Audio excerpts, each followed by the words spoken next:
नमस्कार दोस्तों, Z media में आपका स्वागत है। आज की बात जग्गा के साथ। तस्वीरें सामने देख सकते हैं। कांग्रेस के स्थापना दिवस पर आज बड़ौदा विधायक इंदुराज नरवाल ने अपने कार्यालय के बाहर झंडा समारोह किया है। जी हां, झंडा फहराया है और कांग्रेस के 139वें स्थापना दिवस पर बहुत बड़ा संदेश भी छोड़ा है और आने वाली 7 तारीख की जन आक्रोश रैली के बारे में भी लोगों से अपील की है कि ज्यादा से ज्यादा संख्या में पहुंचकर रैली की शोभा बढ़ाएं। तस्वीरें देख सकते हैं किस तरह से कार्यकर्ताओं में कितना भारी जुनून दिखाई दे रहा है। देख सकते हैं तस्वीरें सामने। आपसे भी अपील रहेगी कि इस खबर को ज्यादा से ज्यादा शेयर करें।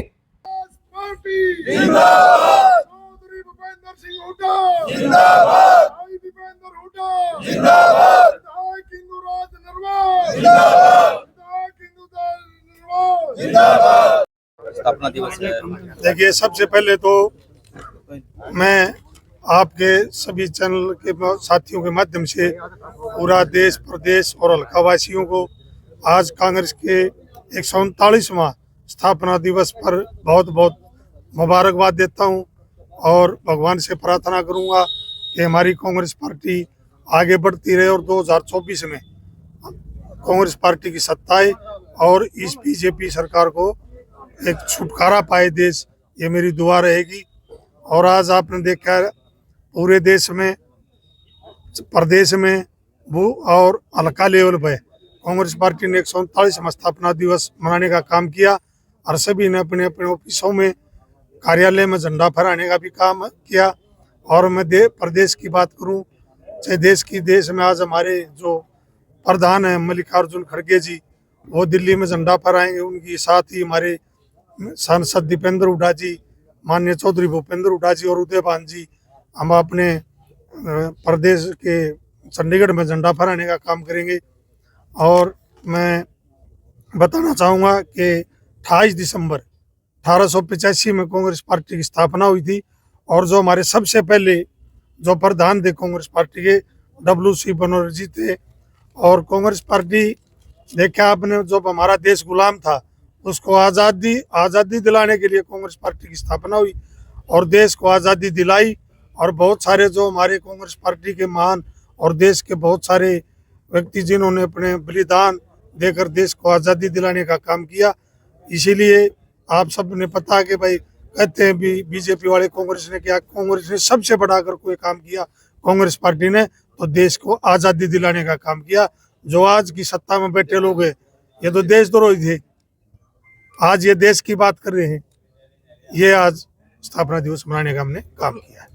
तो राहुल गांधी हरियाणा में एक बार फिर जो है जज्जर के गांव छारा पहलवानों के बीच पहुंचे थे। देखिए, राहुल गांधी जी ने बड़ा संदेश दिया। कल आपने देखा वो कि किसी को बगैर बताए किसी भी जगह पहुंच जाते, जैसे अपने हल्के बड़ौदा गांव में, मदीना के गांव में जीरी लगाने का काम किया।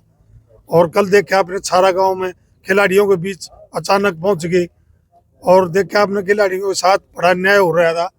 हमारी बेटियां कई महीनों तक दिल्ली के धरने पर बैठे लेकिन उनकी कोई सुनाई नहीं हुई। उनको सड़क पर रोंदने का काम इसी बीजेपी सरकार ने किया। लेकिन राहुल गांधी जी ने ये संदेश देने का काम किया कि पूरी कांग्रेस पार्टी खिलाड़ियों के साथ है, उनके साथ अन्याय नहीं होने देंगे। और जब दीपेंद्र हुड्डा जी ने खिलाड़ियों की बात उठाई तो बीजेपी ने कहा था ये तो दीपेंद्र हुड्डा ने की गलत मदद करे, फलाना राजनीतिक मुद्दा बनाई। लेकिन भाई मैं कहना चाहूँगा, चाहे कोई राजनीतिक मुद्दा बताए जाओ, हम पूरी कांग्रेस पार्टी, दीपेंद्र हुड्डा जी, चौधरी भूपेंद्र हुड्डा जी, उदयभान जी, हम सारे खिलाड़ियों के साथ अगर कहीं अन्याय होगा तो हम उनके साथ डटे रहेंगे, चाहे राजनीति के, चाहे कोई भी कुछ कहो। जब किसान की बात है हम किसानों के साथ थे, मजदूर की बात हो तो मजदूरों के साथ है, और आपने देखा कर्मचारी की बात हो तो हम कर्मचारियों के साथ है। आज खिलाड़ियों के साथ पूरी कांग्रेस पार्टी खड़ी है। लेकिन बीजेपी के नेता कह रहे हैं, जिस तरह से खिलाड़ियों का मामला ही है, तो कह रहे हैं कि सारा प्लांटेड है कांग्रेस का, क्योंकि साफ हो गया। क्योंकि पहले ही दिन जब साक्षी मलिक सोनिया गांधी के पास पहुंच गई, राहुल गांधी उसके पास देखिए, दुर्भाग्य है इस देश और प्रदेश का, ऐसी सरकार है जिन बेटियों ने देश का झंडा विदेशों की धरती पर फहराने का काम किया और उनको भी एक झूठ का वो बता रहे हैं। आपने देखा दिल्ली पुलिस से, हमारा बाहुबली एक सांसद है बीजेपी का, ब्रजभूषण, उन्होंने बेटियों के साथ दुराचार किया है, अत्याचार किया है। ये बात दिल्ली पुलिस ने चार्जशीट में भी लिख दिया कि इनके साथ अन्याय हुआ है। और जो हमारी बेटियां हैं उन्होंने ये खुल के कहा कि हमारे साथ तो जो अन्याय हुआ हमने तो सहन किया, लेकिन मैं उनका धन्यवाद करूंगा कि आने वाला जो भविष्य हमारी बेटियां कुश्ती खिलाड़ी है, आने वाला भविष्य है, उनके साथ उनके लिए लड़ाई लड़ी ताकि उनके साथ कोई दुर्व्यवहार ना हो। उनके साथ जो ये ब्रजभूषण जैसे प्रधान उन बेटियों के साथ शोषण ना करें, उनकी लड़ाई लड़ने का उन्होंने काम किया है। भाई ना राहुल गांधी डरता और ना हम डरते, ना दीपेंद्र हुड्डा डरता। हम तो खुल्ला अन्याय हुआ उन बेटियों के साथ, दिल्ली पुलिस ने भी चार्जशीट में लिख दिया, हम उनके साथ खड़े हैं, कोई हमने दिक्कत नहीं। 7 तारीख की बड़ौदा हल्के में रैली है, किस तरह की तैयारियां हैं, क्योंकि प्रयास लगाए जा रहे हैं कि लोकसभा विधानसभा के चुनाव एक साथ कराए जा सकते हैं। देखिए इस बात में कोई शक नहीं, हम तो तैयार हैं, चाहे तड़के करा लो लोकसभा और विधानसभा के इलेक्शन। और आपने जिक्र करा 7 जनवरी की रैली का, आप 7 जनवरी की जो रैली होगी हल्का बड़ौदा की, वो पूरा हरियाणा प्रदेश में रिकॉर्ड तोड़ रैली होगी।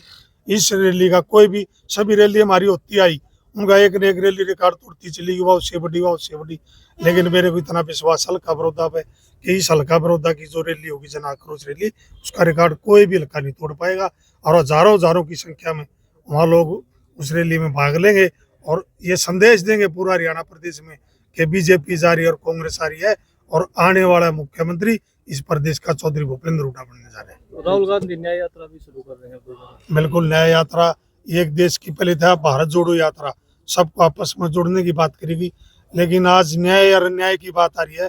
और राहुल गांधी जी ने का मैं धन्यवाद करूंगा, उन्होंने ऐसा नाम रखा कि देश को आज न्याय की जरूरत है, आज युवा को न्याय की जरूरत है, आज महिला को न्याय की जरूरत है, किसान को न्याय की जरूरत है, कर्मचारी को न्याय की जरूरत है, और अपनी महिला खिलाड़ियों को भी न्याय की जरूरत है।